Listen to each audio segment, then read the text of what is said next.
GCSE pupils moan military planes flying near their school are disturbing their exams, but Maud refuses to stop them. Maud has refused to stop flying military planes over a school in Wales.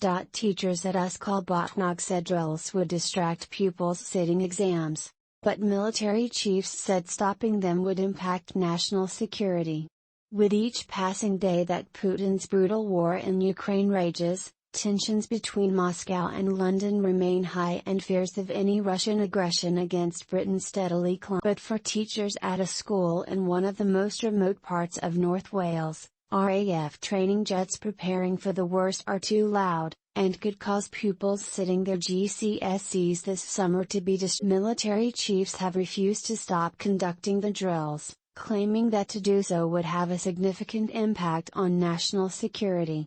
The row with the Ministry of Defense began last week, when the head teacher of Ysgol Botwnnog in Gwynedd asked his local MP Liz Saville-Roberts to curb the number of military exercises. Dylan Minnis, the head teacher, had called for planes to avoid exercises around the school for a period of 4 hours a day for a month, while Year 10 and 11 pupils sat their final GCSEs. Liz Saville-Roberts, the Plaid Cymru MP for Dyfryn took up the issue with the Maud, urging military chiefs to be mindful of the impact these operations had on local communities and to enact measures to mitigate disruption where possible. But in a flat rebuttal of their pleas, the Maud said that the essential skills currently being used each day protecting NATO airspace in the Ukraine crisis could only be maintained through training and practice in a realistic environment. A spokesperson said, "We are keenly aware of the importance of examinations for students across the country. Unfortunately,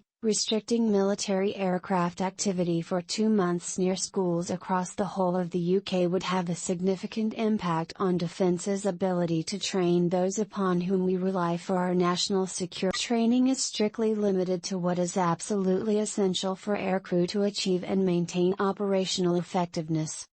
Mr. Minnis previously said, "We understand the importance of RAF exercises, especially with the current situation in Europe. Nevertheless, we do not believe that we are being unreasonable in asking them to avoid exercises around the school for a period of about 4 hours a day for 4 weeks while Year 10 and 11 pupils sit their final GCSE exams, which will have an impact on." Ms. Saville-Roberts had said, "Local students have already experienced several years of disruption to their studies from the pandemic and are now faced with further disruption to crucial examinations due to ongoing military aircraft activity." Teachers and students from Ysgol Botwnnog have voiced their concerns over the ongoing disruption, and it is disappointing that the Ministry of Defense has not been more receptive to their concerns.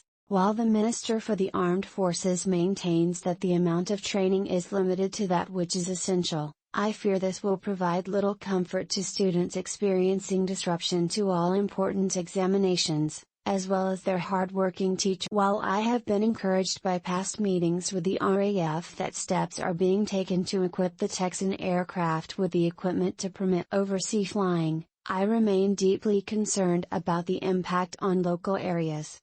There have been a number of complaints about the noise created by the Texan T1 training aircraft over North Wales. In Dyfryn's neighbouring constituency of Arfon, MP Hywel Williams has also regularly raised the issues of plane noise after numerous complaints by constituents. Earlier this year, the U.S. Air Force also issued an apology for disturbance caused by low-flying jets after 4 jets made low and unscheduled flights over northwest Wales.